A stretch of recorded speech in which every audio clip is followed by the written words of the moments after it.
I like all these characters. They all look cool. Did Ryan die? Oh yeah, sorry, I didn't unmute myself. You know, Thank you. that old chestnut that continuously happens.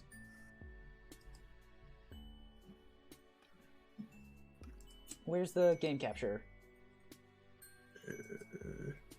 I do not know. Friendswim. Friendswim. I don't think there are any fuchsia bloods in this game, but I guess we'll find out. There we go. Yeah, we still haven't met any of the sea dwellers. They just, like, aren't a thing yet. I mean, we're on the way to it. It's supposed to be if you had all the volumes, you can get the epilogue, but it just unlocked by default.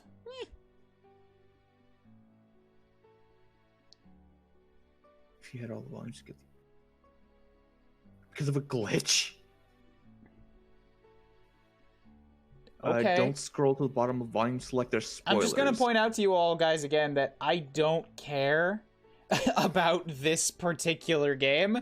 I bought it years ago, and I had no intention of ever playing it. I'm only doing it now because I want to kill some time. I was okay with just going straight to Hiveswap without this stuff. So don't just tell me everything, but I also don't care if I stumble across stuff. Yeah, it does just look like it is just kind of like you get to meet a lot of the troll characters ahead of time that we've met in Hiveswap. Yeah, so... I think the whole point of this game was just a way to kill time and like introduce characters between acts. It looks interesting, but like this basically just a preview of the characters. Yeah, befriendments. Oh my god, you can tell that this is fucking that this is just meant to kill time when it has like the stock Renpai menu.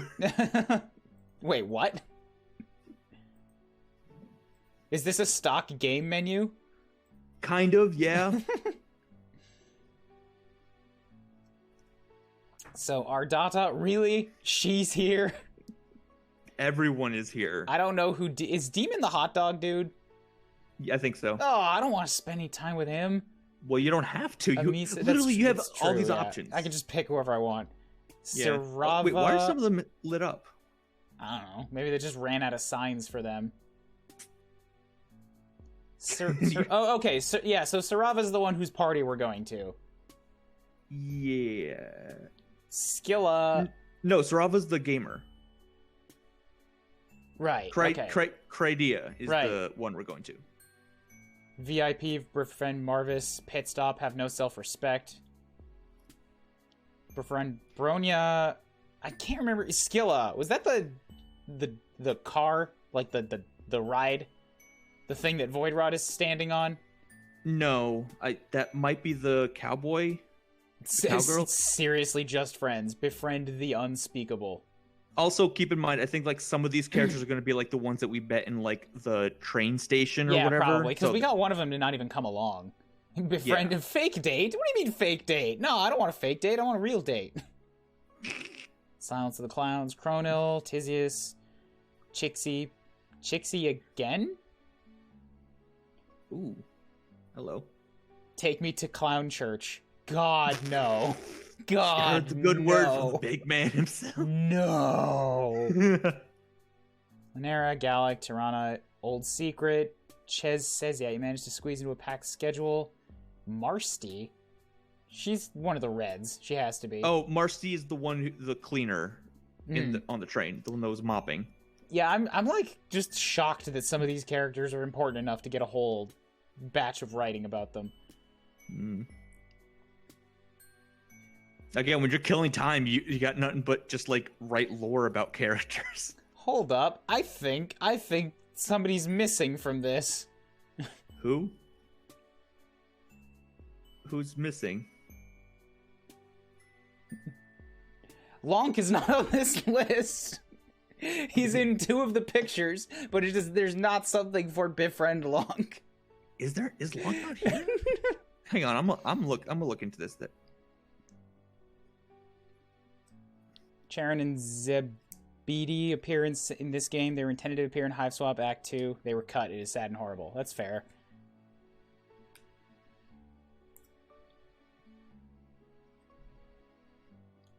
Don't know where his achievements... Oh, yeah, I mean, you've got... It's probably both of these, because these are both lock. Ah, he just has 2. That's it. Yeah, there you go. Got it. He's just that important. Duh. So one thing I noticed when I was looking at the thing is that like all the game and like all the DLCs are like on sale right now for like 50 cents each. Yeah, they were when I bought it a year ago. I can wheel the title, by the way. This is very important. Yeah. But like I want to point out that like everything is on sale except for Volume 6. Specifically, Volume 6 is still 99 cents. And that's the one with L word. I don't know why. I've got everything. No, I know. I know you have everything. I don't know why one volume isn't on sale. Because like, everybody, so if there's one, you're gonna leave. Look, everybody's gonna pay for L word. She's just better than everyone else. She don't compromise. Ryan, do you want to go to Clown Church? Ryan, do you want to share the screen, or do I have to just rely off the stream now? Right, I forgot to do that again. Lesbians don't go on sale. Apparently, don't get to go on sale. Why would they? They're always in high demand. Yeah. So I don't want.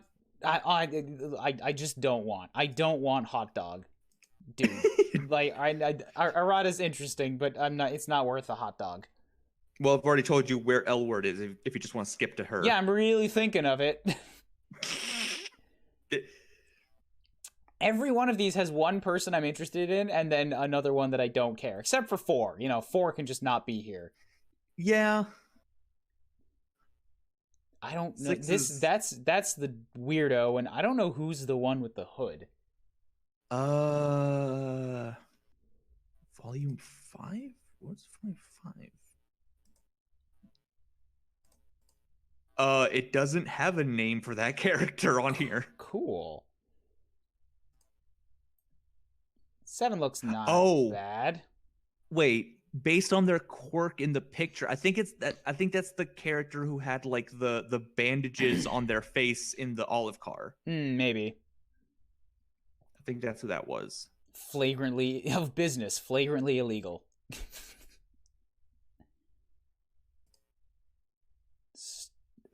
Yeah, she must be one of the cut ones with the horns that go straight down. Of gaze is cool and temper's hot. Yeah, you're the crazy clown lady. Yeah. That is probably another one of the cut guys. Yeah, and there's everybody's favorite. 11 could be okay. 11, I like both characters in 11. I mean, I have no attachment to the one on the left, and the one on the right died, but she didn't deserve to. 13 is all right. 14 is that's the honker though. What point is there to that? 15 is the cat girl, and fuck is this one on the left? Of Cult and Cat. Ugh. Yeah, that's a red. Was that somebody from the train station we just 15 forgot? has the other 15 has the other cut. I'm seeing like 4 or 5 in this that were cut. The 16, the one on the left is like the Poopsmith one that was at the train station. I'm gonna take your word for that because I just don't know. I went and looked at the thing. He's the one with the shovel. Oh, right, that one. Okay. Teen and Tech. That one could be fun. And then 18 is just locked. That's where Lonk is. I sees you. You gotta earn it. Additional content will be released on a regular basis. I just straight up don't have that one. I got a bunch of stuff that was all on sale. Maybe that just wasn't on sale at the time? Maybe not, yeah. Oh well. Lonk was only one of the 2 I was here for. We're going to 6. Oh wait, okay, we might actually have to do this in order because it says It already says you're armed with hard-won cultural knowledge. Well, shit. All right. I guess we got to go back to the ones we don't care about. Also, this doesn't seem like a canonical image, but hang on, I'm just gonna send this to you. There's also absolutely no music anymore. Whoops. Yeah, I'm not hearing anything. That's weird. Is there any sounds at all? I don't think so. There's a little bit. There's a little bit of main menu music. Okay, there we go. Now I hear it. This is way less polished than the full game. No, stream. I don't want to know the epilogue. I directly said, don't go out of your way to tell me.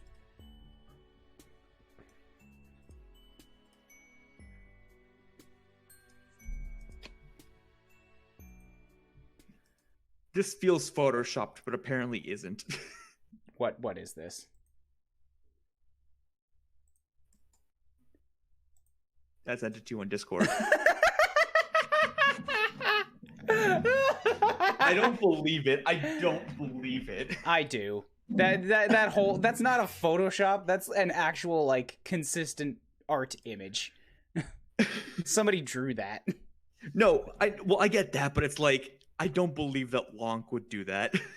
That doesn't feel like Lonk. It's one of the Lonk images from the Steam preview thing. The one with him in the flower crown.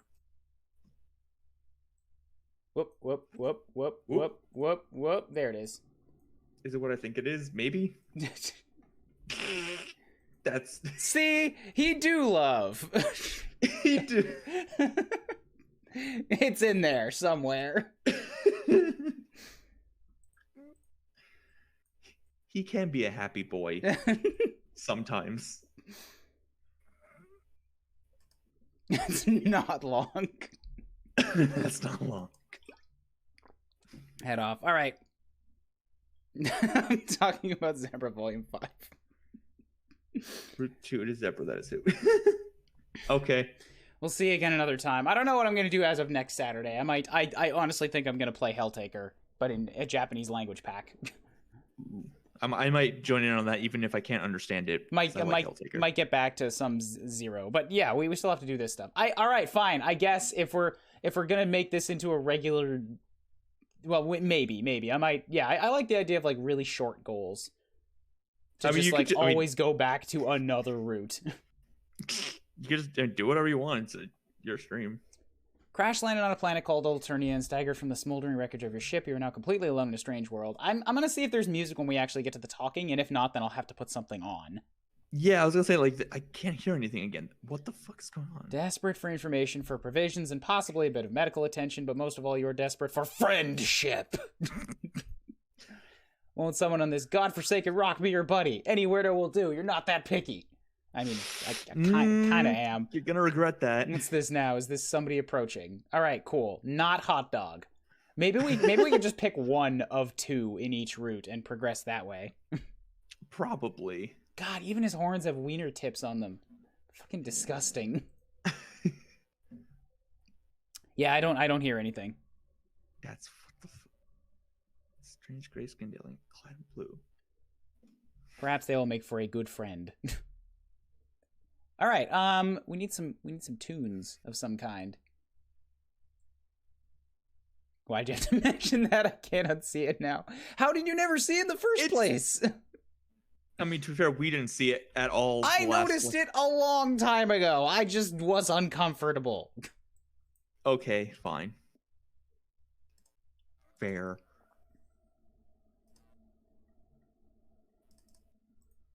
The Fitness Gram Pacer test is a multi-stage aerobic capacity This test. is not what we're listening to. That's more difficult. Get this shit out of here.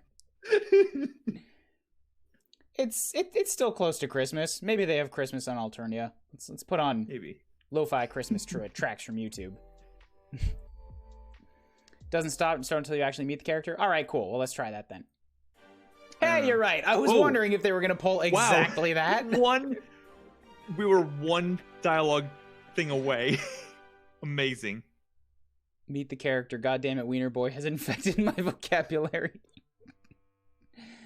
Dear God. Dear God. Oh, that was your character. I don't know if we're because Who cares? I'm just gonna read. What are you supposed to be? Your stammering reply eventually conveys. All right, you read them then if we're gonna do this because I have me. All right. Your stammering reply eventually conveys that you are a lost traveler who is hungry and probably in some need of medical treatment. You're also really lonely. Wouldn't mind making a new friend about now. Priorities. Oh my.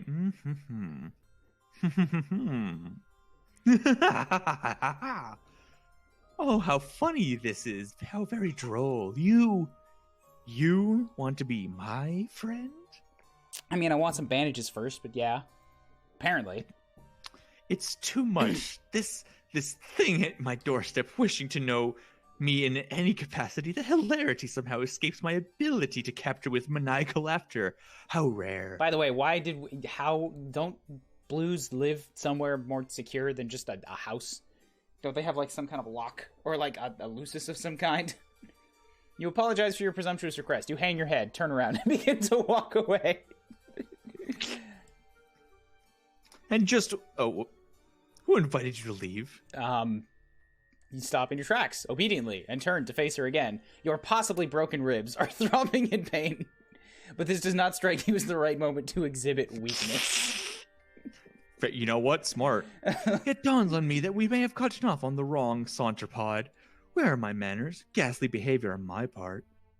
Oh boy, a vagrant. Time to chuck him into the room. After all, it isn't your fault that you seem to be some sort of hideous freak, is it? And such a tragic creature cannot be held responsible for such a devastating shortfall of social competence. I would weep for you, really, except that crying out of three eyes at once gets a bit messy. So, instead, I think I'll be saving my tears for someone less offensively worthless. Oh god. Oh, it hurts. Hi, Black. We finished Hiveswap Act 2. It took less than 2 hours, so now we're digging into the visual novel where it introduces you to all the characters. Apparently, we are another person who crash landed on Alternia, and we want more than bandages and medical attention, friendship. The first person we talk to hates us. You aren't sure if she's inviting you inside? Or if she just got you to stay a little longer so she can insult you some more. You try to remain stoic while your fucking music, holy shit. Your confrontational new friend decides what to do with you. Unfortunately, you sniffle slightly. Hey, is the music too loud for anybody else? I'm lowering it on my stream. Maybe it's just loud on my end, but it felt very loud. You are coming through okay to me over the music, so it should be fine. But I also have it turned down on my end. You're getting the full blare. Oh, okay. That might also be it.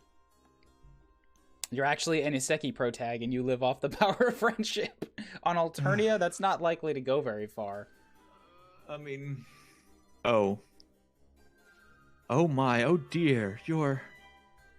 sad?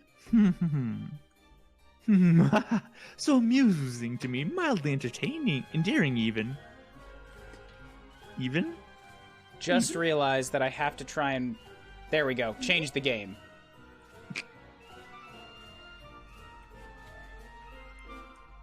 More trolls. Homestuck was an isekai before it was cool. Yeah, it's kind of actually true. They all went to different worlds.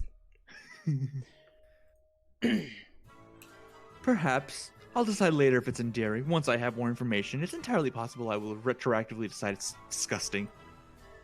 But for now, try to put yourself at ease. You completely pitiful fool. Not one more sniffle. Oh, it's so good talking to a cerulean. God, I just connect with them on such a spiritual level. Do you understand?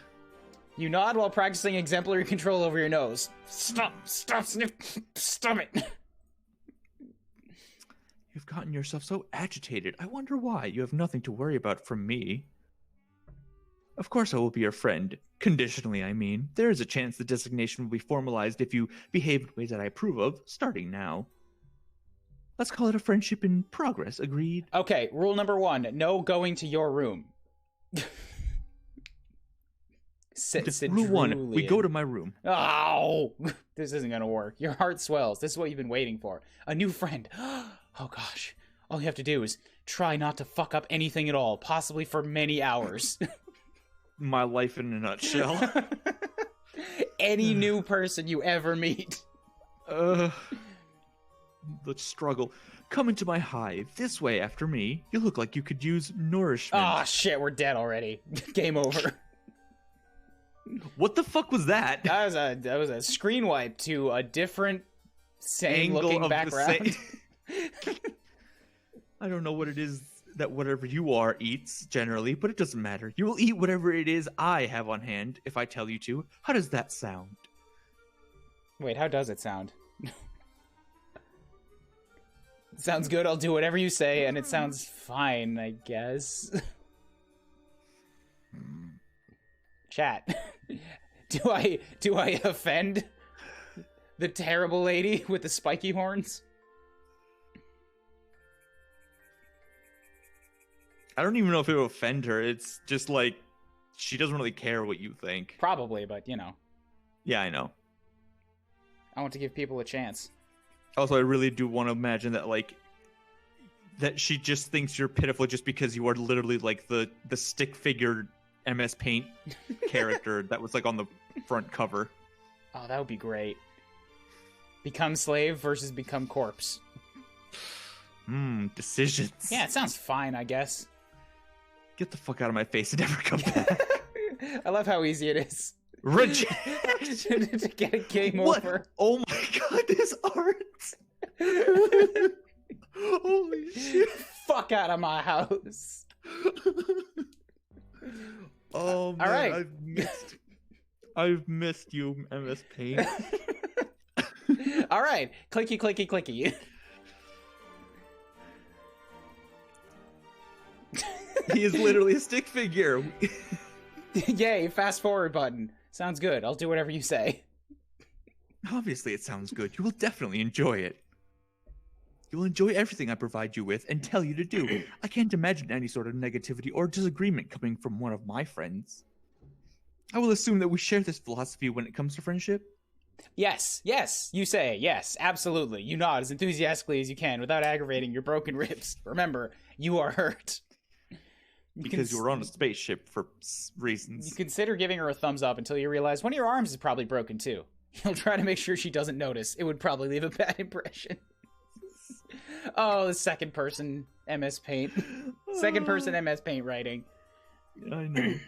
Come with me. There's something I need your help with. Hello, fridge with hooks. And a handle with spikes. Wait, is the faucet like handles just somebody else's horns? Probably. You follow her into her hive. It's a bit gloomy. You suppose she is going to fix you something to eat, as promised. You pass through her kitchen and out the other side to another room? Okay. You guess dinner can wait. This way. Try not to let any of your broken limbs slow you down. A good friend wouldn't allow such trifling physical ailments cause me any inconvenience. Oh, so she does know you're injured. Fair enough. You hobble a little faster through another door into a much darker room, and now down a flight of stairs. It's hard to see. There are torches along the wall. A monstrous noise rumbles below. Oh, great. She's going to feed me to her Lucis. Don't mind her. She's just hungry. She's always hungry, though. What's that? You're hungry, too? I've not forgotten. What sort of piece of shit friend do you take me for? You didn't remind her you're hungry. You thought it, though. Can she read your mind? You hope not. That's going to make this friendship in progress just a little bit awkward. Just a teensy bit, you know, because you're an alien here, and you're judging everything as you go by it, and you're just like, you really put it, like, if she can really fuck with you. Here we are. This is where you will be most useful to me as a friend. Most useful. Good. That's exactly what I want. Why is there a camera? And a single light. You look around. With a sense of relief, you see no sign a cage? Of whatever hungry thing was grumbling. You are less relieved to see several other kids trapped in cages of various shapes and size. Oh. One of them makes eye contact with you. The boy is the same kind of alien as her, horns and all. He has a dark red symbol on his shirt. His expression seems to plead with you. He struggles to say, help. Your new friend looks unamused and twitches her fingers. Help, blow. Help, blow? Help, blow, by which I mean hello, of course. It looks like you're the new friend in progress, chosen by the great and beautiful Artada. She's my savior, my reason for being. I am nothing without her. I'd hollow myself out and let her make a nest inside of me if she'd permit it. You turn away from this boy. You don't want to hear anything he has to say ever again. Don't mind him. He's always regarded himself as a comedian. Why is the picture behind her the most unsettling thing in this room?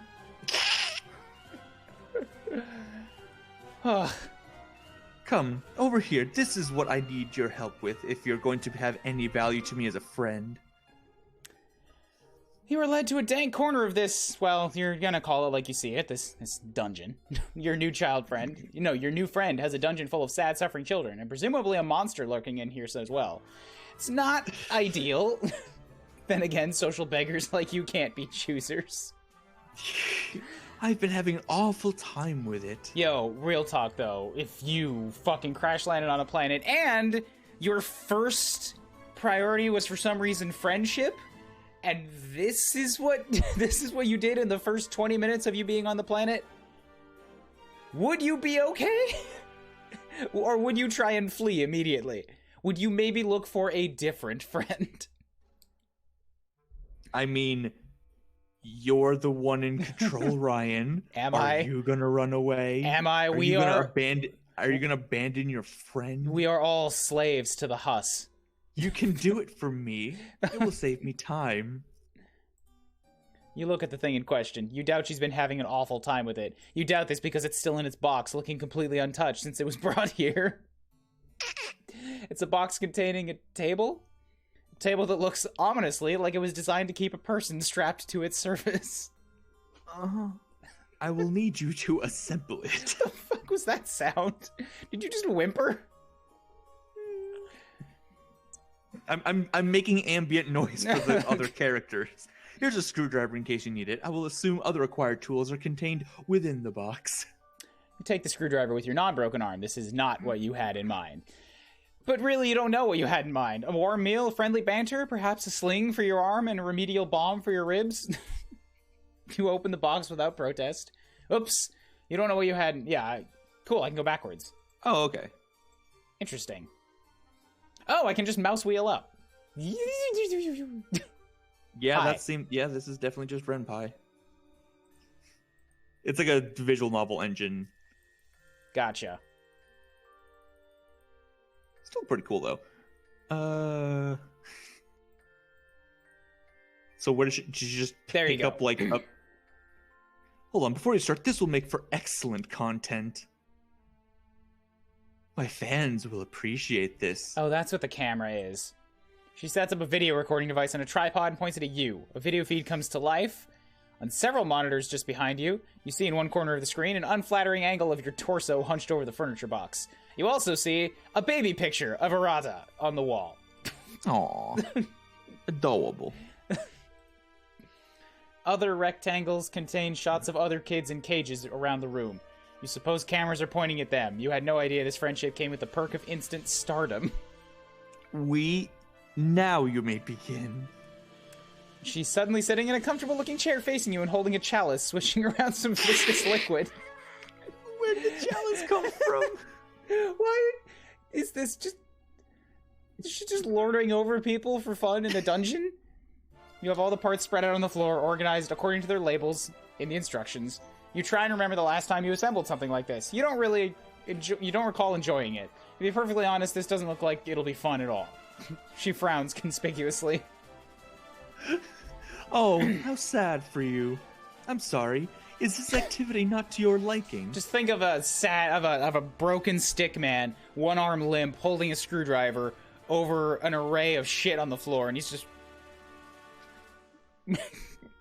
See, all I can think about is a stick figure with a sword made out of gay porn crying because he saw a penis. Why is that where you went? Because that was... Because Homestuck. You reassure her vigorously that no, it actually looks amazing. You love shit like this. It's what you were born for, you say, as you swoosh the screwdriver around, demonstrating your plainly evident skill with the tool. I can drive. This is nail clippers. Beep, beep. Forget the thing you just thought. Completely arbitrary and wrong thoughts pop into your head all the time. It meant nothing, you swear. Intrusive thoughts, you know. Yes, I hear that a lot. Continue. You open the little bag full of screws. I was not expecting... to be fair, I don't think I'm going to be expecting anything in any one of these, considering the only thing I've seen of it is a screenshot of Lonk Happy, and now Ardata in a dungeon assembling IKEA furniture. What the fuck? This is what happened every time you got a game over in the train. She just really wanted you to assemble a table for her. She had a dungeon on the train. You open a little bag full of screws. Jesus, there's like 50 screws to this thing. Where can most of these screws possibly even go? Judging from the picture, the table really doesn't seem that complicated. You look at your screwdriver and then study the screws. Every single one requires an Allen wrench. Does this thing even come with an Allen wrench? Okay, the giggles have started. That's what Act 2 was missing. Second person writing, second person dialogue. That's what Joey's room had. That's why it was hilarious. Well, here it is. It was here all along, Ryan. You look around, but you don't see one. Did you open the bag too forcibly? Did the Allen wrench go bouncing off into a dark dungeon crevice nearby? Maybe you lost some of the screws too. Damn it. You begin to sweat. Look around nervously. You check underneath one of the parts. No, it's not under there. You grip the screwdriver a little tighter. This is it. She makes videos of torture porn. Just making people assemble furniture. You wonder what to do next. Get the hell out of there! First, you clear your head and try to think innocent thoughts. Fluffy clouds in the sky, ironing some clothes, a winning touchdown pass from the sports. Ardata's long black hair spilling over her cloak. Her wait, those are not innocent thoughts. Shut it down. Shut it down. There's no time for thinking. You have to act. Uh-oh. You hurl the screwdriver at her and run. She calmly lifts a hand towards one of the kids in the cages. The kid tenses up and lifts a hand in the direction of the screwdriver. Screwdriver freezes midair right in front of Ardata's head. You run up the stairs. She twitches a finger. The caged kid does a full body spasm. The screwdriver goes sailing towards you. It stabs deep into your leg. You buckle over, tumbling backwards down the stairs. You're in a crumpled heap at the bottom of the stairs, bleeding, and you think your arm is broken in 2 places now. That didn't seem very friendly to me. Luckily for you, I'm very determined to make relationships work. Oh, is this the real way this works? Even ones with people who simply flee simple furniture assembly projects. She stands over you, and you attempt to pull the screwdriver out of your leg, but your entire body locks up. You can't move. She holds an outstretched arm just above you. You shouldn't try to move yet, and you certainly shouldn't try to pull out that screwdriver. You'll get blood everywhere. To my 3 little eyes, under the present conditions, it seems to me that only one of us should attempt walking up these stairs. Perhaps she has some alien means of levitating you up the stairs. Wait, no. Your body's tensing up again. It's moving without your permission. You get to your feet without taking the screwdriver out. Wow, that hurts. What is she making? Wait, what? She can't be. You use both of your arms, and with all of your strength, you pick her up. Entirely. Oh my god! The pain from your arm is excruciating. Arms with broken bones are not meant for heavy lifting. The additional weight on your wounded leg is not great either. You hold her as a groom would hold a bride. She wraps her arms around your neck to hang onto you in what strikes you as an overly familiar manner. She looks directly into your eyes with 3 of hers. You don't know where to look, and grins. Wait, hold on. If she's 2 of her eyes are looking into 2 of your eyes, where's the 3rd one looking? Exactly. This is better. What the actual fuck am I reading? This. Homestuck. This is Homestuck. This is Homestuck. Onward and upward, new friend. Your legs begin to operate without your consent. They wobble and struggle under the weight. The wound throbs. You lumber back up the long flight of stairs, carrying her all the way. You take her to the kitchen and set her down in a chair, seated at the table. You didn't think I'd forget about dinner time, did you? Let's put your unfriendly behavior behind us. It's a good thing for you that I'm benevolent enough to overlook disgusting acts of betrayal. Alright, I have to save this because I have to go back and find out what the other one did. I thought I was picking the death state. I didn't even catch when there was a choice. Zoop, zoop, zoop, zoop, zoop. Zoop, zoop. Right there. Just do your best assembling the table. This is what friends are for. I'm just gonna click. I want to see what happens. Holy shit! These are actually 2 real paths. Woo! Okay.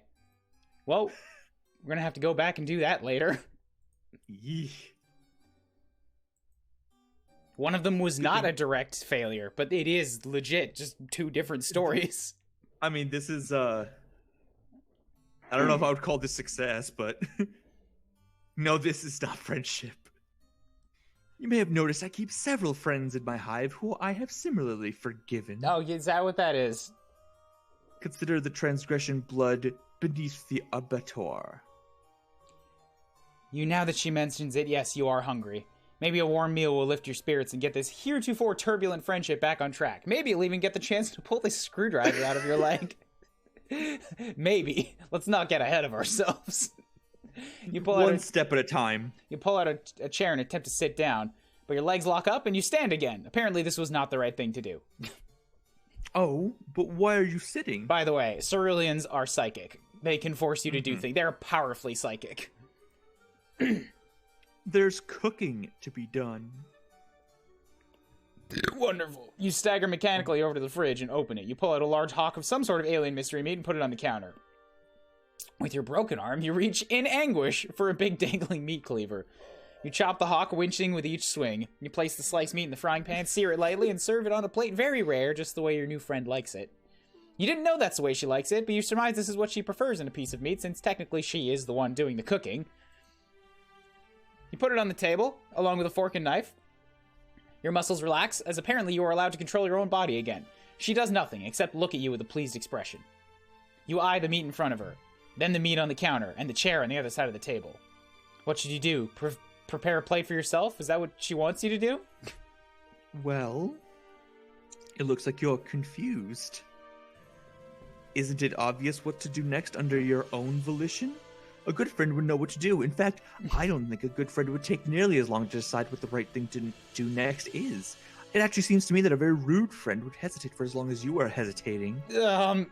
Or perhaps someone who is not a friend at all. You begin to sweat again. You clearly don't have much time to make up your mind. If you wait for even a few seconds longer, you'll probably be guilty of being a bad friend, maybe even a dreadful one. Oh. That's not the type of person you like to think you are. What will you do? One option. Options. Feed her. This feels like the only obvious thing to do. She's looking up at you quite expectantly. You reach for a fork with your good arm. You go for the knife with your other. Ow. You can't do it. The arm is much less serviceable when the muscles are not being forced by a psychic override to disregard the pain response.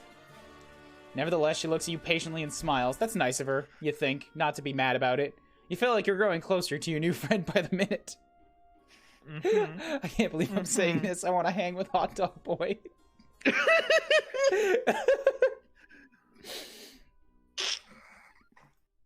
You put the fork down and pick up the knife with your good arm. You cut the meat into several pieces with a careful sawing motion.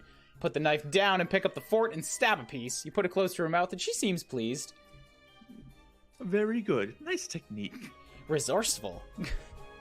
Well-sized morsels, too. Oh, God, I want a steak. Maybe I'll cook a steak for lunch.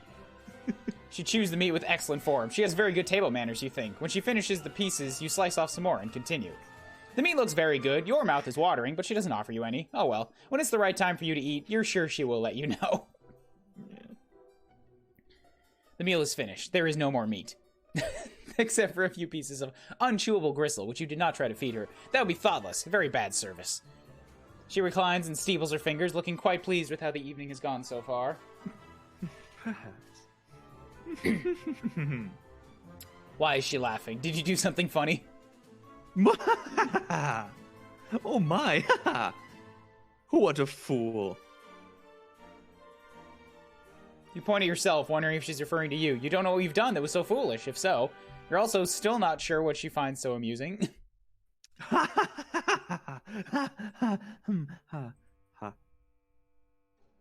Get the fuck out of my house. I'm bored now. She pauses her laughter for a minute or two, then slowly begins to frown. A faint blue tear rolls down from her cheek from her bottom eye. The truth is, I don't even know why I'm laughing. This isn't very funny what's happening here. You were a good dinner. You did a good job, whoever you are. She puts her face in both her hands and sobs quietly. You have no idea what to do about this. You stand there, still holding the fork, feeling a little bit useless. There's a lot of pressure, you know. Being so respected and admired for your high status in this world. Oh, you lived such a challenged life. I didn't ask for this to be so superior to so many. Much is expected of you, much is presumed about what your personality will be before you even develop one. You work hard and build a brand based only on what you think people assume you should be like. Sometimes I wonder, am I even that good at being sinister? Yes. Yeah. Could I be more sinister if I tried harder? Probably. Maybe this is not my true calling after all. You begin to offer words of sympathy. This all seems heartbreaking to you. Your poor new friend, but your jaw muscles contract and your mouth shuts involuntarily. She doesn't want to hear it. It's not your turn to speak yet. Okay, that works. You like to be a good listener for your friends. But what would happen if I changed my brand? If I stopped being so sinister online? Ardot, I swear to God, I will stab your third eye with the fork. It won't hurt, but it'll annoy your eyelid for like 6 minutes. My friends and followers will deride and reject me. And my superiors will eat me alive. If I show weakness, if I scale back on my bloodthirsty content, will I incur the scorn of a wise-ass clown with 100 million subscribers? Oh, God. I hate that I can identify with that. Will I be in a cage someday, listening to a fucking fool honk his horn for likes? No, I must persist. I can hear them already. They're here. How lonely it is to know that this is all I can do until the day I leave this planet. I have no material or sensory comforts left for me here. Until I can get on a ship and fly away, pain is my only solace. Your hand holding the fork grips it tighter. You're horrified to realize what it is in the process of doing. You bring it down hard on her hand, which is placed flat on the table. She doesn't flinch or react in any way. 3 trails of cerulean blood flow from the tines where they pierce her skin. That wasn't friendly, you think? But then again, you weren't the one who did it, were you? You were so confused. My subscribers are not real friends. I think she's just having an episode with herself. They adore me only for my sinister content, the show I provide, my wicked, infectious laughter. I get jealous of them sometimes because they get to watch my content. It must be thrilling, I think, but maybe I'm just jealous of them because they get to be people who aren't me? This is fucking deep. I know, apologies if you cannot relate. She gently pulls the fork out of her hand and lays it on the plate of gristle you didn't feed her. The people downstairs in their cages aren't my friends either. They act like they're my friends, though, and sometimes I even believe it. Oh, I wonder why. But they don't really want to be friends with me. Nobody does. The only person who has ever really wanted to be my friend, who's ever tried to be, is you? We've been here for 30 minutes. You clear your throat and point to yourself innocently. I mean, what does that say about her? That's it. I've decided. You have passed the test. You will become my friend, officially. As such, I think a reward is in order. You're overjoyed. Your heart starts racing. You can't believe it. A new real friend. But you don't have much time to enjoy this achievement. Your body's doing something again. Hell yeah. You bend down in a strained motion to pick up the plate and fork. You position the plate over your wide open mouth and scrape in all the remaining gristle and begin chewing. Oh, yay, dinner. It's virtually inedible. Your mouth humors the act of chewing for 2 seconds, then you swallow all of it whole in one painful gulp. Tastes like friendship.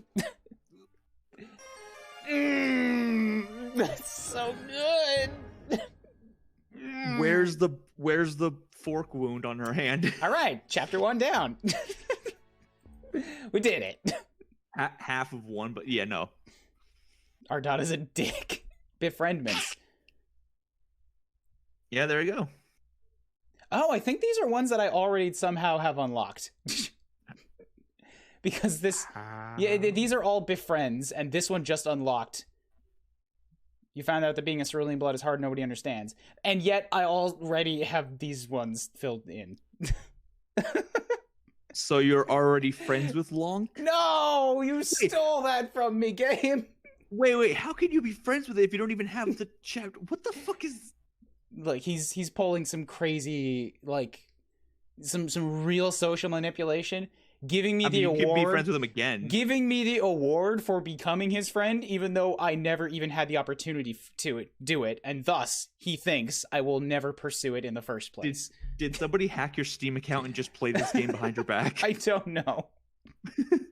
I honestly have no idea. Let's go back and do the other thing, where we just try and assemble the thing for hours.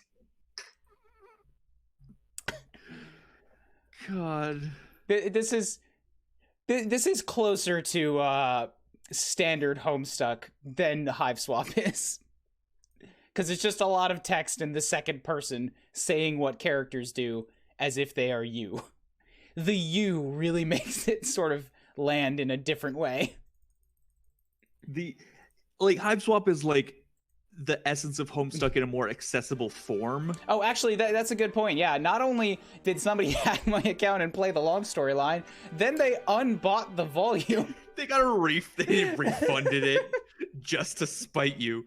Like they got the long friendship and then made sure you could never get it again. Jesus. All right, cool. Yeah, that, and then skip. Go ahead. Just begin assembling the table. This is what friends are for. You decide it would be best not to complain about the missing Allen wrench. Your friend would probably consider it bad form. You'll just make do and twist in all the screws by hand as best you can. Your broken arm isn't making this any easier. You favor the other one and prop pieces into place precariously, leaning against each other, while you nudge them into position with your legs so the screw holes align. Jesus. It's really frustrating work, you're not gonna lie. As you're twisting in the first screw, the grooves slip and the screw gets stuck, but you've already turned it too tight. Now it's hard to get it out. You twist in reverse, harder. But your fingers slip and the table pieces start to slide. Oh, they're gonna fall! You react to catch them, but it's too late. The heavier pieces tips over and slams you in the broken ribs on its way to the floor. It hits the floor with a bang. The stuck screw pops out and goes bouncing 10 or 15 feet away, settling deep underneath a piece of dungeon furniture. God, you're probably gonna need to get that. You hear a light chuckle. Good. God, what is gonna happen when it's actually the real Vriska in one of these? She takes another sip from her chalice and settles even more comfortably into her chair. Is she enjoying this? You think she's enjoying watching you struggle to put this stupid thing together. Maybe a little too much. Nevertheless, you continue. A friend is a friend, and you don't like to let your friends down. You've committed yourself to this project. You will get the screw out from under there a bit later. Maybe when you need the final screw. You turn your attention back to the table pieces and try a different strategy. Place the biggest part, the table platform, flat on the floor. The legs would be pointing upward if they were attached. You position one leg in the right spot, in alignment with the holes, sit on the table platform, and steady the leg with your feet. You grab another screw and concentrate. She sounds so pleased. It's strange, you admit, for watching this sort of activity to make this someone so happy. But you also have to admit taking a certain pride in it. It's wonderful, actually, to feel useful, wanted, important, even if only somewhat menially, to a great new friend who has discovered a way for your talents to improve her life. Out of the corner of your eye, you notice one of the caged kids reaching out with his hand. He's concentrating. Then you notice the screw you lost slowly slide out from underneath its hiding place. Nice. Everyone's working like a team down here. Ardada does not look at the kid, but sneers a bit. She reaches toward him, and he appears to have trouble breathing. After a moment, you notice the screw slowly slides back under the thing. Wow. What? That's so fucking petty.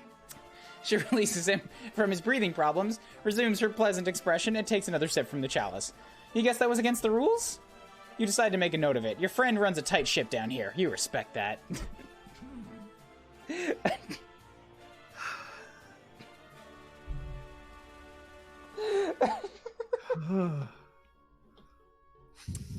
About an hour later, you have all 4 legs on, plus some other accoutrements attached. You wrestle mightily with the thing to get it upright, using your only good arm. Seems she may have forgotten about the final missing screw. You doubt the table needs it. You decide you won't bring it up if she won't. You give it a test. It's pretty wobbly since you were only able to tighten the screws with your bare fingers, but again, she doesn't seem to mind. She reclines and has a look on her face which makes her appear absolutely enamored of your handiwork. She has finished her drink, the chalice is on a side table. Some awful-looking thing crawls along the floor towards her. It looks like some sort of spider the size of an average dog. Its abdomen is preposterously large. Actually, you think it's a huge tick? That's what it looks like. It settles just in front of her. She puts her legs on top of it and crosses them. It settles under their weight and grumbles. Let's try it out, shall we? She has a spider footstool, and you are weirded out. You shrug and sit down on the rather rickety table. You're about to lie down, but she interrupts you. No. You fool, you absolute fool. What do you think you're doing? Trying to heal? That's not what I meant. Get up. You stand up embarrassed. Again, without looking at the caged kid, she raises an arm towards him and beckons. He stares blankly and opens his own cage, which apparently wasn't locked. He shuffles vacantly over to your table and lies down on its surface. She looks at you expectantly. You are not sure what to do. What? You didn't think I'd be playing table stickball on that thing, did you? You are not sure what table stickball is. Oh, you really are pretty simple, aren't you? It's like a miniature version of arena stickball played on a table. Got it? You don't, but you nod. Now, go to it. You shackle the kid's arms and legs to the table. That seems to be the right thing to do, since it came fitted with shackles. She gets up and lifts her huge tick-like pet. It makes more grumpy noises. Oh my god. She plops the enormous thing right down on the kid's chest. He appears rendered unable to protest. The tick bites the boy's neck and begins to feed. She smiles and pats its swelling abdomen. Dark, rust-colored blood dribbles from the place where it is attached to the boy's neck. Moments go by while she looks gratified by the process, proud almost. Then she looks at you expectantly. Well? You still don't know what she wants to do, ever. The final screw. Is she gonna pop it? Aren't you going to retrieve it and screw it into wherever it needs to go? The job isn't done. I don't keep the company of many individuals who leave things unfinished, you know. Of course. What were you thinking? You should have known your friend wouldn't let that go unnoticed. Actually, you feel like an idiot for thinking it would. You stoop very low to the ground on your knees, placing your cheek just above the floor. You peer under the large edifice. It's dark in there and goes back a ways. Lots of room for that darn little screw to roll. You take a few pitiful swipes with your good arm but come up empty. It must be further back. You think you can see it? Yeah, that must be it. Just a little further. You have an idea. A tool would be helpful. Guess that screwdriver will come in handy after all. How did she know? Your friend must be very wise. You're thinking you like her more every minute. You grab the screwdriver and feel around with it. Yes, you got it, you think. You carefully scrape it close to yourself and then pick it up. You go back to the table and find the one remaining hole you left unscrewed. You slide under the table as a mechanic would with a car. There it is. The table is creaking and wobbling quite a bit now. The tick is really getting into its dinner, it seems. All the loose screws in the table have added up to a lot of give and leeway in the overall stability of the furnishings. Maybe a final screw will help. How did this get worse than the other path? Jesus. Because we didn't flee the IKEA.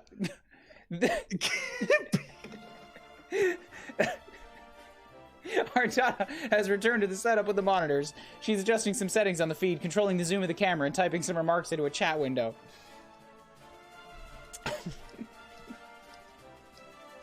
This is very good material today.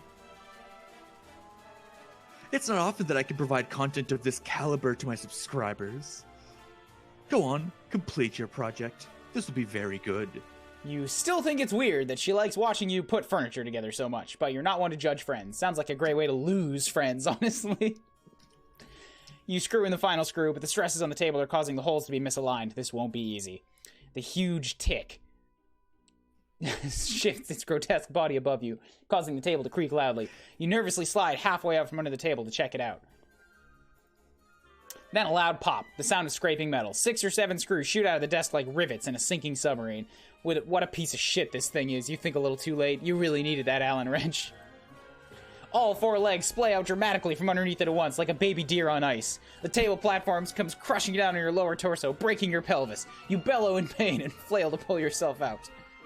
You forget you're still holding onto the screwdriver. In your desperate flailing, you plunge the screwdriver into the fat abdomen of the tick, which begins gushing rust blood with great force, spraying your entire upper body and face. The beast starts thrashing wildly and screaming. You can't see your new friend due to the blood in your eyes, but you can't imagine she's thrilled about what's going on here. Your annihilated pelvis is in perfect agony. You have to get your miserable torso out from under this shitty table. You have an idea. Oh no. With your broken arm, you start slapping the big ass of the screaming tick while yelling yeehaw.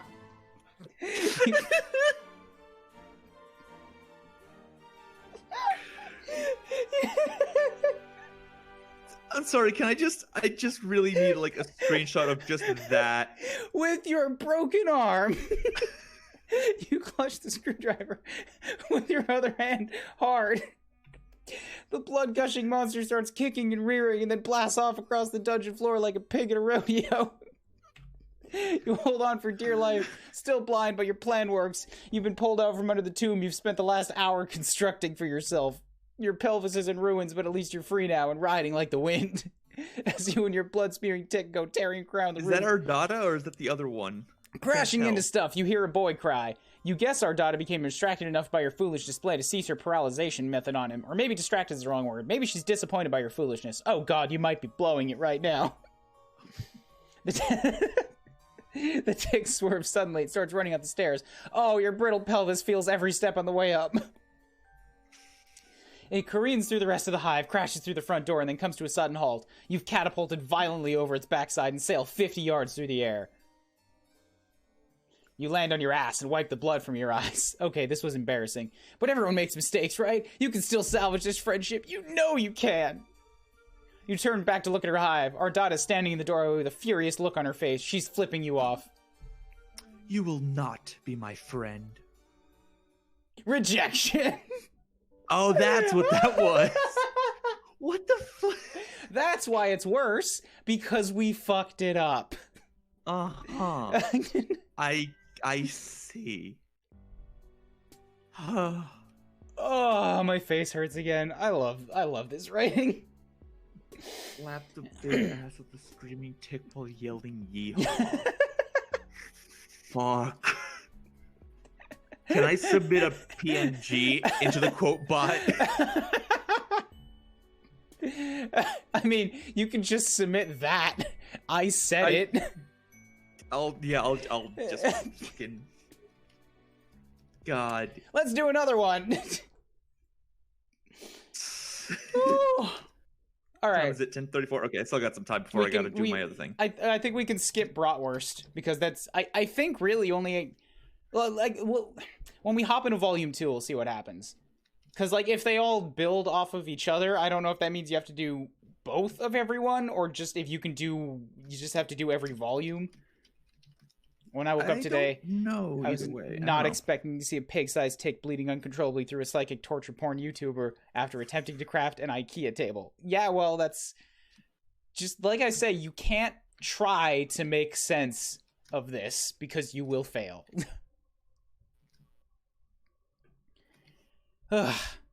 Volume 2. You stumble through the streets of a strange alien world. Ever since you crash-landed, you have been desperate. Desperate for information, for provisions, and possibly a bit of medical attention.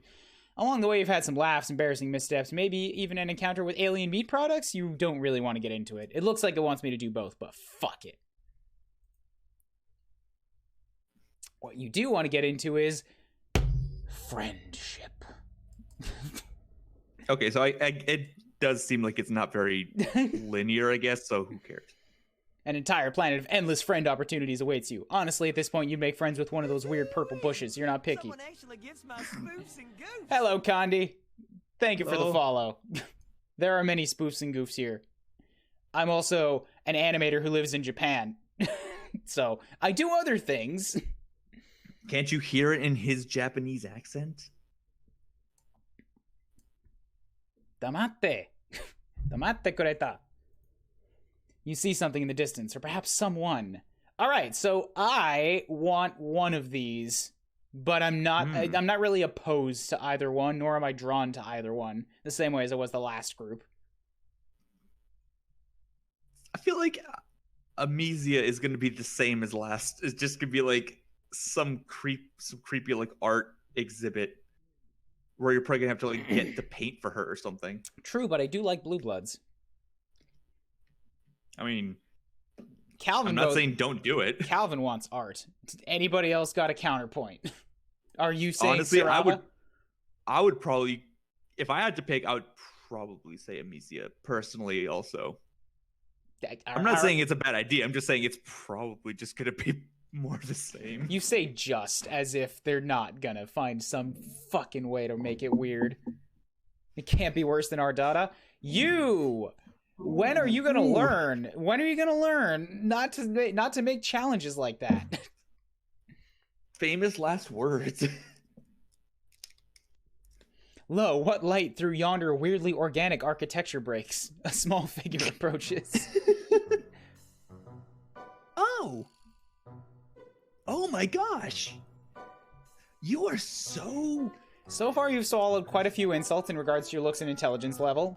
You aren't really the type to let the shallow opinions of others get you down, but it's been kind of a rough day. You brace yourself. Cute! Oh. She gives you a sweet and sincere smile. I've never seen anything like you. It's giving me all sorts of new ideas. One troll makes art, the other troll is art. Yeah. Boy, do you hope some of those ideas are about friendship. Now that you've got a taste of it, you're hungry for more. You take a stumbling step forward, and your ribs remind you that although the potential of camaraderie is enough to improve your mental health, it can't cure acute injuries. So are you just gonna be like in agonizing pain this entire fucking game? Yes! Oh.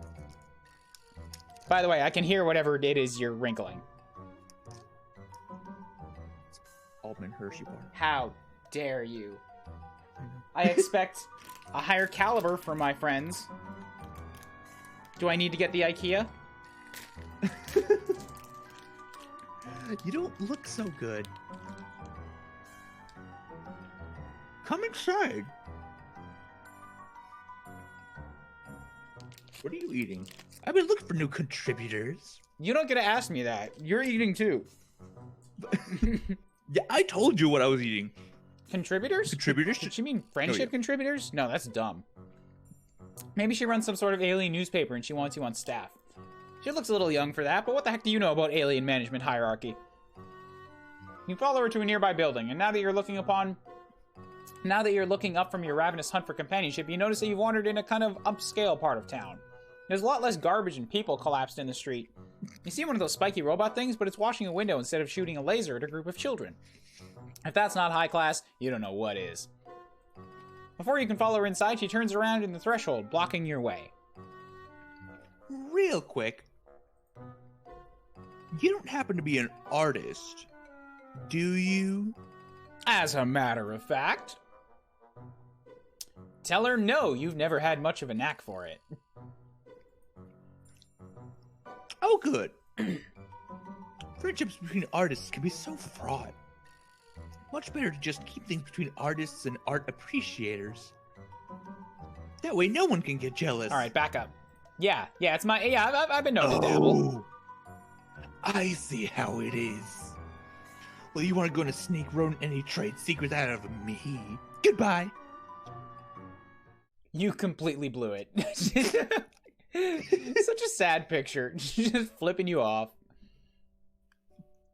Oh, the music. GG. The music got all quiet and sad. Yeah, because you completely blew That's a it. good point. Yeah, I fucked that up.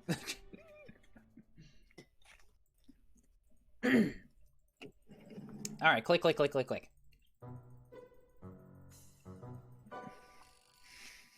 No. All right, good.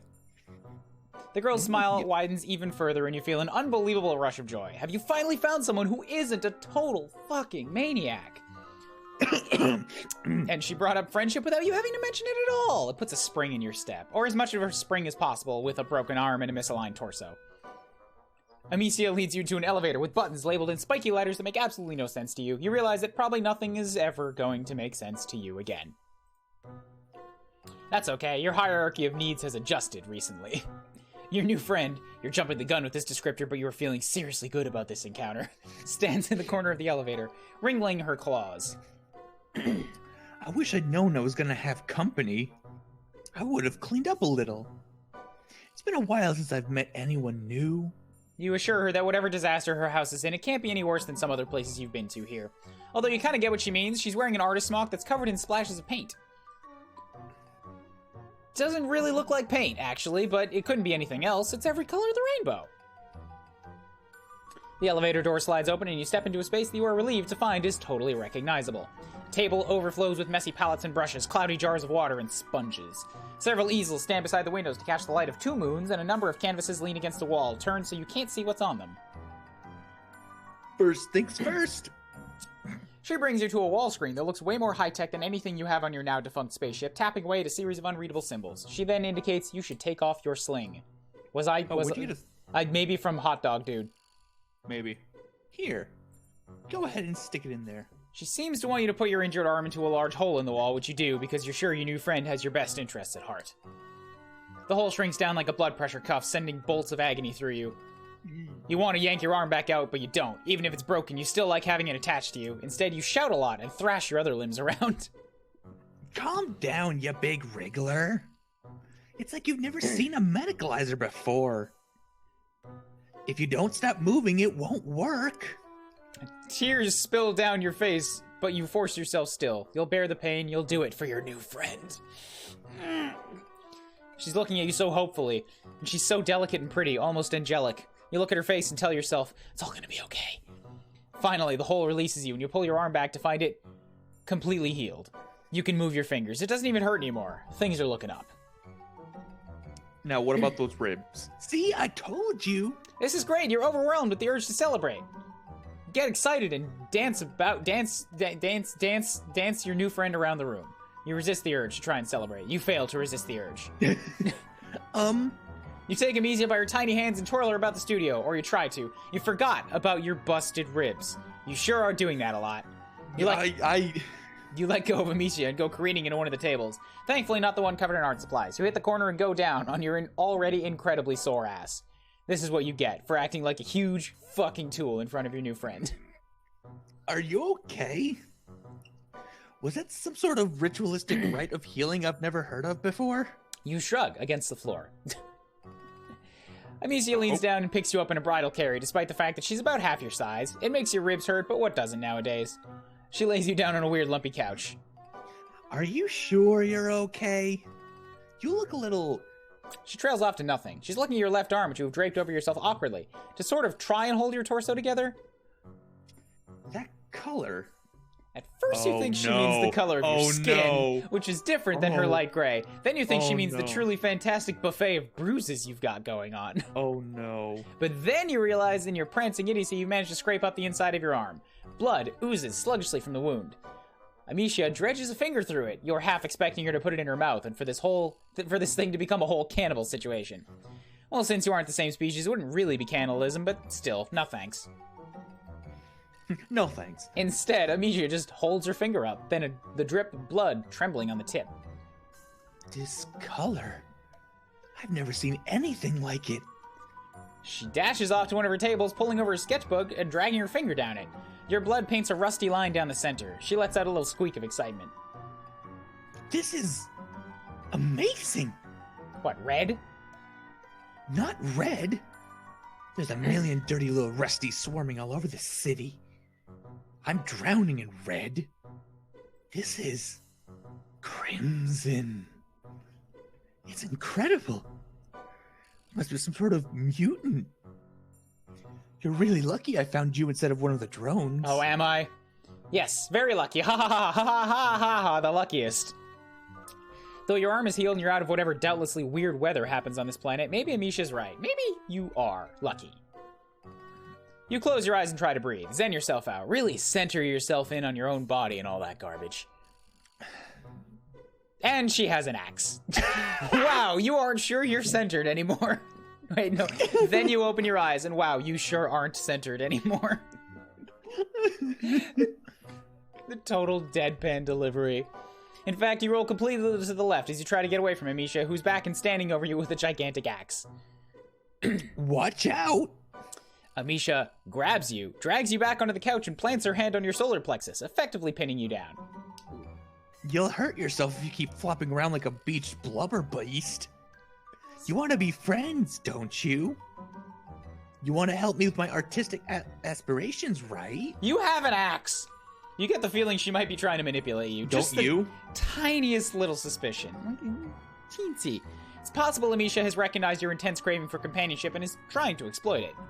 You don't like being suspicious of a new friend, but that is a pretty big axe. I don't know what's got you so worried. I just want to show you my axe. It's better if it's, like, up close, like, inside you. Makes sense. It is a really nice axe. You hold out your hand for it, but of course it is too heavy for you and your hands are all sweaty and you fumble it. Fumble the really sharp weapon. Amisha tries to catch it before it's too late, and somehow in all the wrinkly struggle you end up getting cut. Like, very cut, across both your wrists. In fact, you don't think she could have aimed better if she'd been trying. Oh. Dear. Hard agree. Don't struggle. You'll only hurt yourself more, silly. I can't see good. You don't want that, do you? You definitely don't want that. Not after what a butterfingers you've proven to be. This guy. Amisha gets up to put the axe down, and you kind of lose track of her for a little while. You're bleeding all over her couch, and everything around you starts to go shiny and unreal.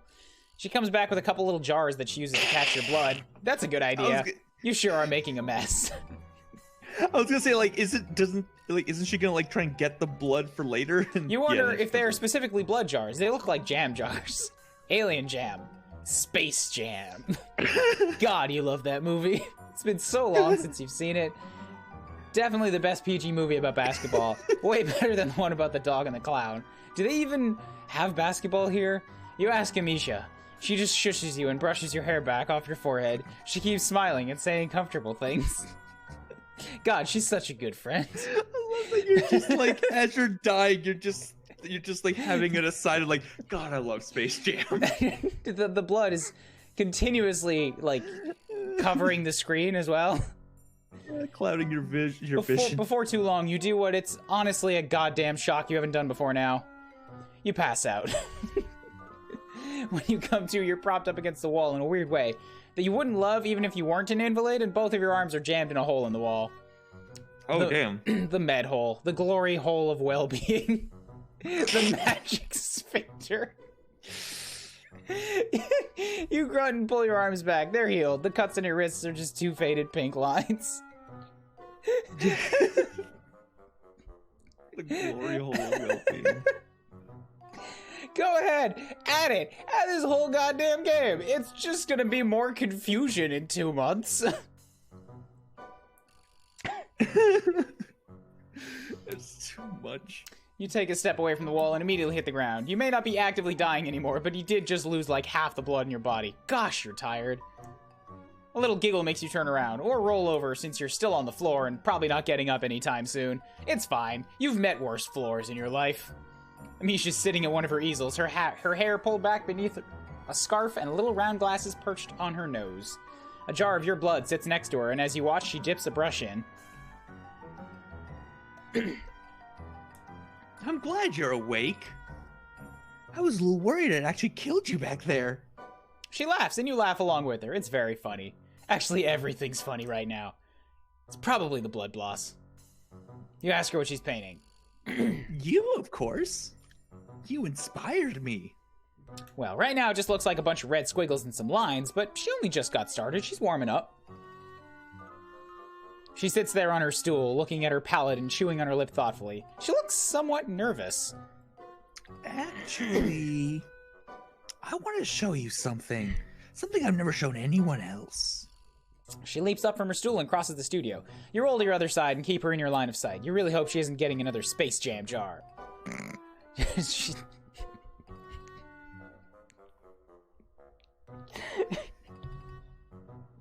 I'm good. She starts turning around the canvas one by one. They're all blank, except for one, which has a little... Wait, no, that's just a shadow. Every single one of them is blank. You aren't sure you understand. You ask her if these are all just new canvases that she's not gotten the chance to paint on yet. Amisha sighs. No. I've had them for forever. I'm not a real painter. There, I said it. She buries her face in her hands, talking from between her fingers. I'm really good at all the other parts. The materials and the studio. I even make all my own paints. I just can never do the actual sitting down and doing art part. She just looks so despondent. You wish you could do something, but you don't really know that much about art, and you probably can't even stand up yet. You tell her that she looks like she's moving in the right direction at least. You don't even have a studio or any brushes or stuff like that. Of course, you have no aspirations to being a painter, but you leave that part out. That's just it. I feel inspired for the first time ever. I think it has to be your messed up, disgusting mutant blood. There's really no other explanation. She takes a knee beside you, picking up one of your limp hands with hers. They're cold, like she's been pressing them to a glass window in winter. Usually I just finish off my contributors quickly. I don't have time to deal with a bunch of injured lowbloods moaning around my studio. There's greens and blues on there. But I couldn't just use your blood up all at once. You're far too special for that. Oh. You gaze at Amisha. A mist has descended over your vision, and it isn't even the mist of imminent death. I have to keep this precious blood safe. I think you might be my muse. You will never escape. Is that a good? That's the face of like, yeah. Did we fail? No, I think that was a success. What happened? Yeah, that's... Friendship happened. You're friends now. Congrats. It's certainly better than Ardada's ending. Is it? Is it? I feel like... I feel like with Ardada's ending, we actually got... We became real friend, not fake friend. For... I don't even know her name anymore. The achievement doesn't show the name after you get them. Art Lady doesn't actually... We're just a blood bag. Aricia... we're her muse. We inspire her. We inspire her to become better. At least her arms aren't broken anymore. Zephyros was as tall as a 14-year-old girl, and Amisha and Hiveswap is smaller than that. Since their face pops up and you get the achievement, does that mean those others got done already? That's what we talked about after the last one. I don't know. I've never played this before. I don't know either. That's weird. But it thinks I'm super friends with Lonk.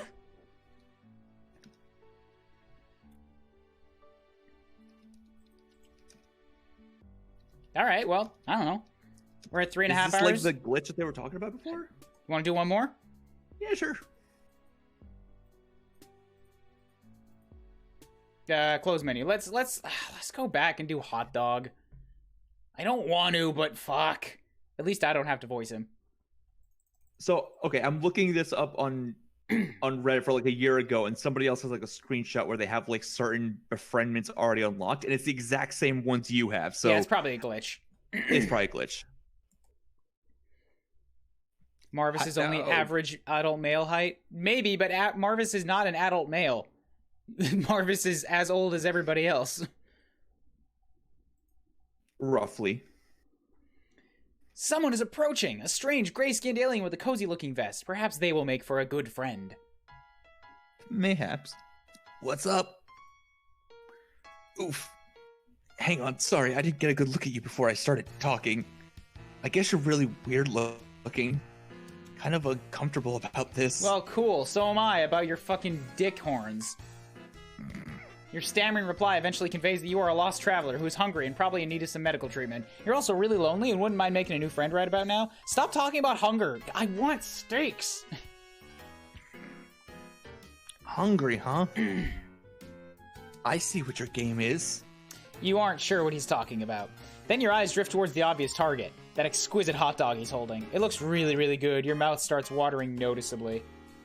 Okay, cool. So I need to click these things and find out what they are. These are just different menus. Got it. Oh, no. I knew it. You're just like all the rest. Your agenda is to have me relinquish my delicacy. Well, forget it.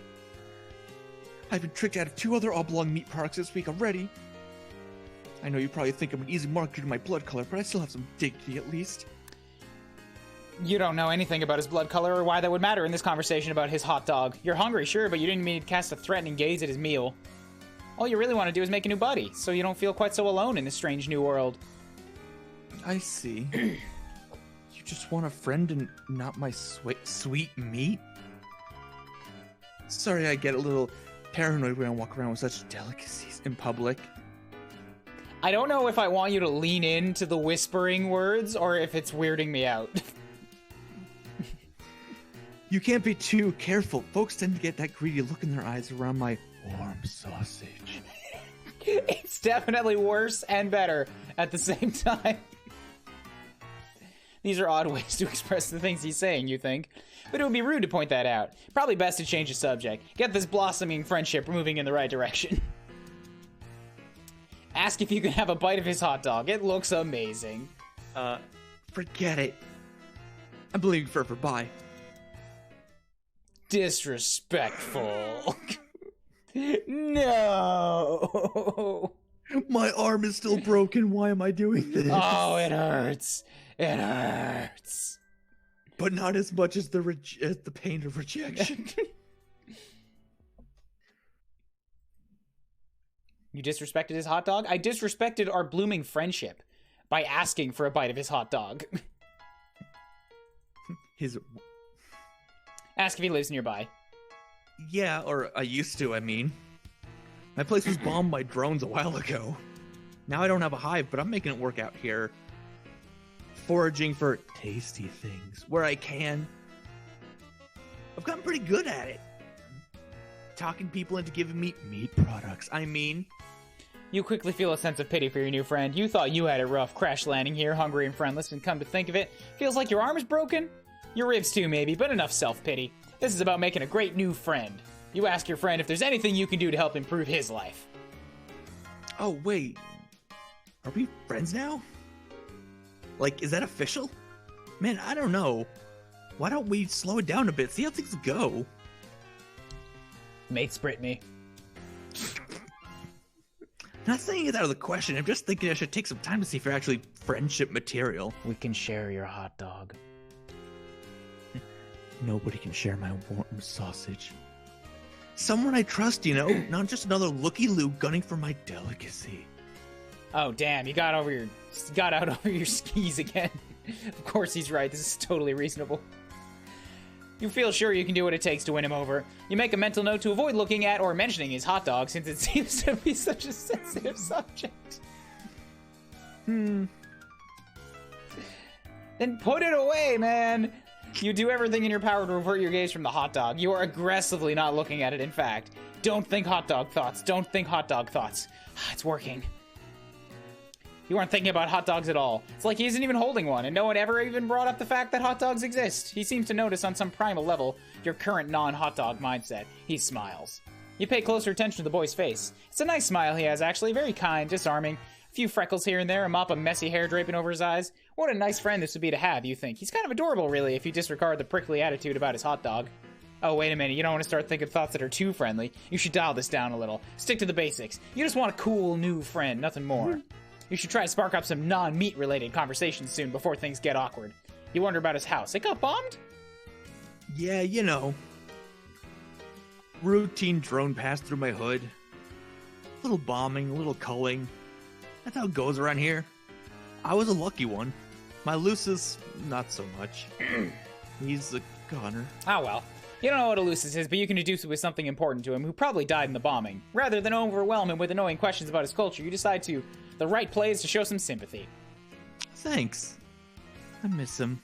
Sometimes I think I enjoy savory bun delights as a way of covering up the pain. They're so good, though, it's hard to stop. I also favored the juicy meats before he died anyway. It's something we did together. How did we start talking about my hot dog once more? You brought it up. Let's drop it. Please, dude, don't bring it up again. You didn't bring it up, but you didn't want to correct him. The boy is clearly grieving. You see two faint red tears stroll down his cheeks from behind the messy bangs. Your heart can't take it. You have to console this homeless boy somehow. Then he'll definitely be your friend. What to do? Give him a reassuring hug. Squish the hot dog. You open your arms and approach him with a posture of great compassion. You furrow your brow upwardly a bit, as if to say, I know how hard it is. You advance and he leans backward a little, as if caught off guard by your sympathy. Maybe you're coming on too strong, but there's no turning back now. You don't just throw the brakes on an imminent, heartfelt hug like this. You embrace him awkwardly, and it goes well for a moment, until you realize your arm is broken, and it seizes up reflexively in pain. It jostles the hot dog in his hand, and he bobbles it. You both gasp. You try to detach from the hug so you can catch the dog, but it's already on its way to the ground.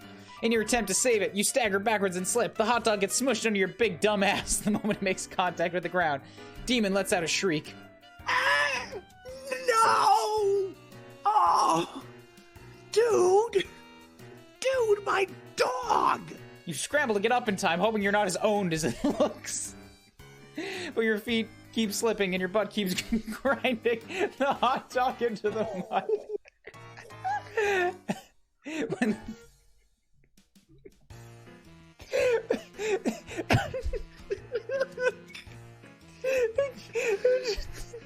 Dude, grinding his hot dog right in front of him, not cool. Not cool. When the carnage finally subsides, you roll over and check it out. It's completely unsalvageable. Just a gross meaty mud match. Like the hot dog never even existed.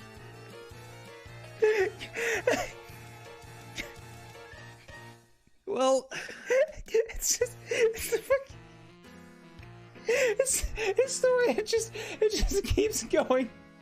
So, like, the joke is made, and then it goes on for like 6 different deliveries of the same joke. I don't get a chance to breathe. I'm gone. Aussie writing just has always done this to me. It just hits different. God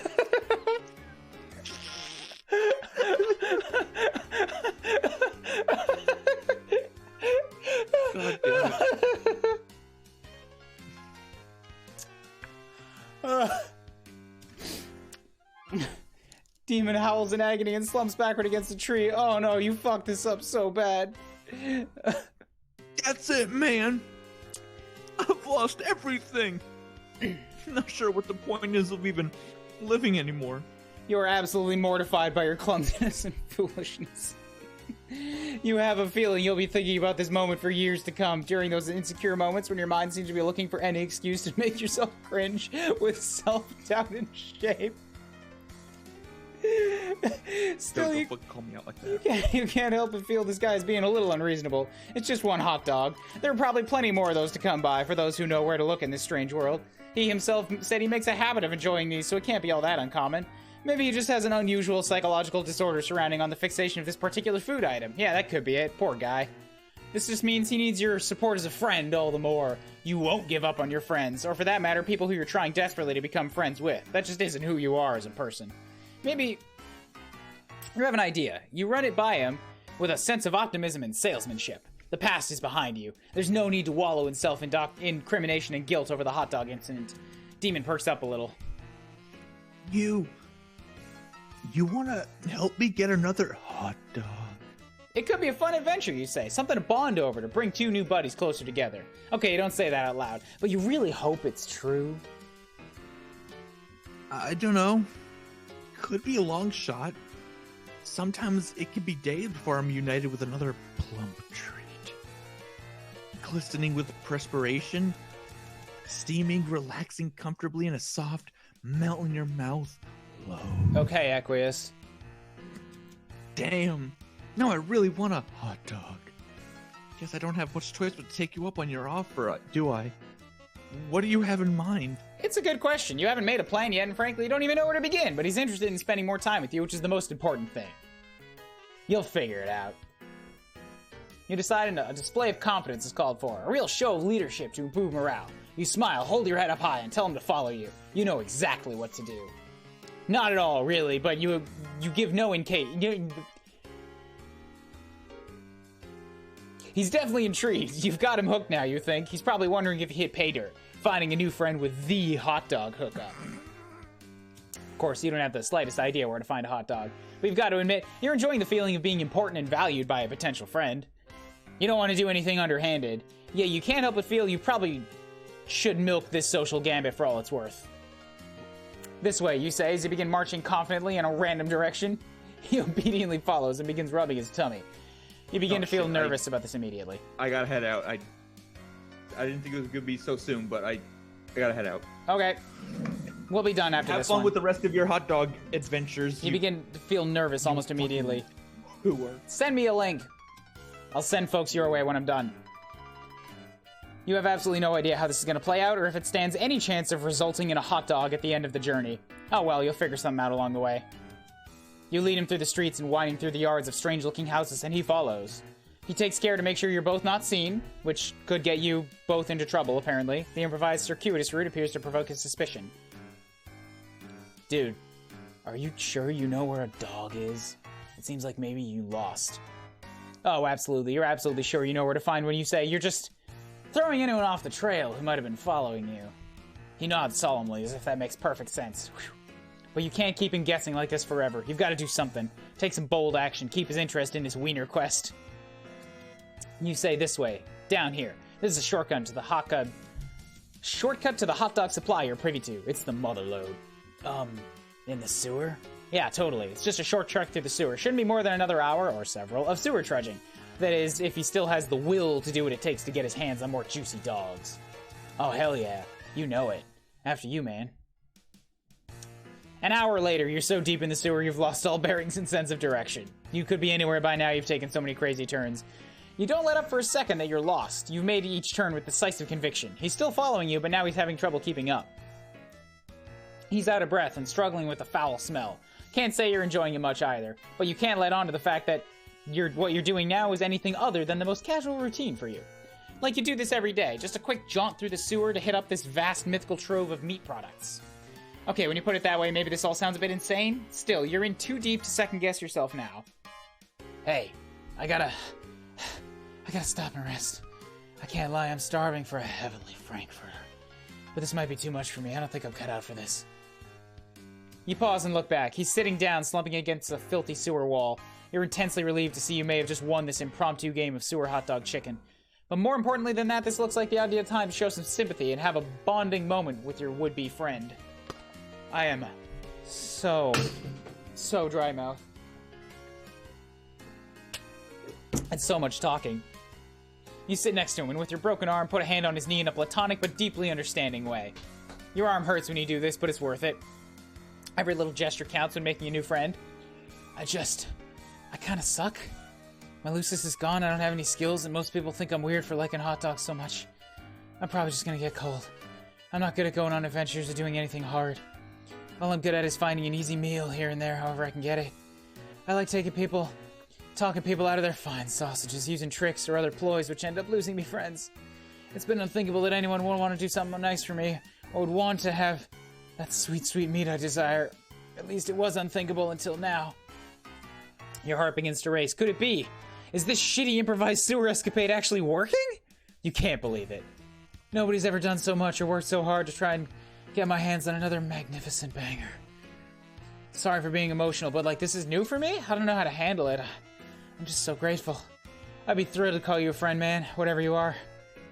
You're overjoyed. Unbelievable. It's almost too good to be true. What now? It's such a sudden turn of good fortune. You hardly know what to do. Should you hug the guy? Last time that didn't go so well, but this time he's not holding a hot dog for you to clumsily defile, so maybe this is your moment. Wait, what's that? A deep rumbling sound begins to echo through the tunnels. Oh shit, they found us. It's a drone dude. I guess like on sewer duty, we gotta run. He gets up, grabs your hand, and sprints. He's a lot faster than he looks when motivated to get moving. He turns this way and that as the rumbling gets closer. But he slips on something and you tumble into a river of horrific sludge. Bro, I can't swim, help!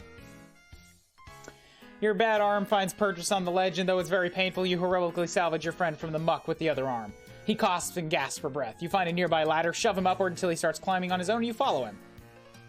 He bursts through the lid of the floor, and you both flop out of the hole, drenched in filth, smelling horrible and completely exhausted, but at least you're safe, you think. Hey man, I just want you to know, even though we didn't find the glorious treasure you're leading us to, I'm happy. I don't need the hot dogs in my life as much as I thought. Maybe that's not the real treasure. It's been a journey. I'm learning so much about myself, about life. Because of you. His bushy hair is slicked back from his eyes due to the sludge. He's giving you a penetrating, soulful gauge of presumably pure friendship.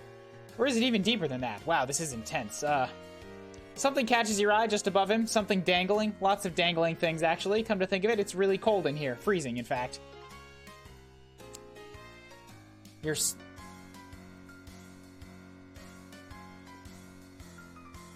You finally realize, holy shit, you're in a weird alien meat locker. You're absolutely surrounded by dangling meat products, including many sausages.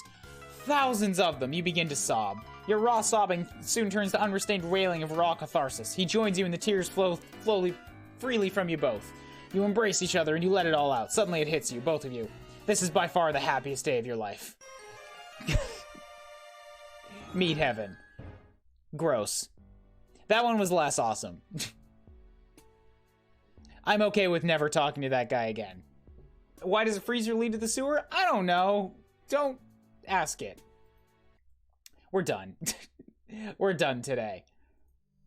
I gotta go get me some meat of my own. Whether that's a hot dog or a Fammy chicken, or I might go out for a steak. Like a good Christmas steak.